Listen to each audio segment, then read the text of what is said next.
But Well, it's funny you should mention that because downstairs at the bookshop, I'm not buying it again. it is available and you can all buy a copy and I'll be very happy to sign it. It was the Sunday Times best-selling book. I don't think you mentioned that. Don't worry. You've answered this before as well, haven't you? Keep going. So one of the interesting, the really interesting thing about the book is you talk a lot about yourself and your family and your background. And you talk a lot about your working class background. And one of the things you say is there aren't enough people who grew up on council estates in Parliament. Why does that matter?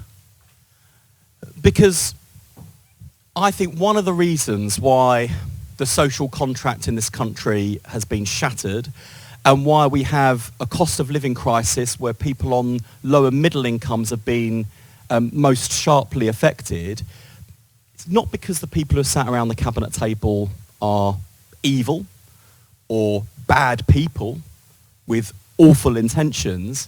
It's because too many of them who are making decisions that affect the lives of millions of people in our country just don't know what life is like for normal people, let alone people at the sharp end. It's a fundamental problem with the Conservative cabinet. And, you know, I'm not saying that the change in faces is everything. It's the policies that ultimately matter and not the personalities. But one of the reasons why we have got a candidate for Prime Minister who talks about shattering the class ceiling in our country is because Keir himself comes from a humble background. His mum was a nurse, his dad was a tool maker, and Keir has spoken himself about life at the sharp end. Angela Rayner is in the incredible position of having gone from being a care worker to potentially being my best ally in government, helping to build a national care service as hopefully the future Secretary of State for local government, which is a crucial partner in social care, and building the homes people need, having grown up on a council house.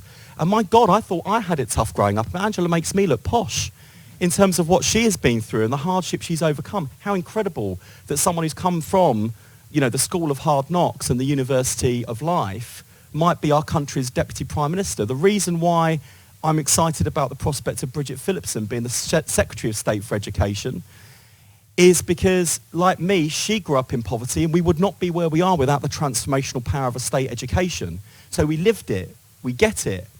And I think that perspective, that lived experience makes such a difference, especially at a time when, as Rachel said, times are tough and there are hard choices to be made. So it's even more important that those choices are Labour policies and choices that serve the interests of the many in our country, not simply a privileged few.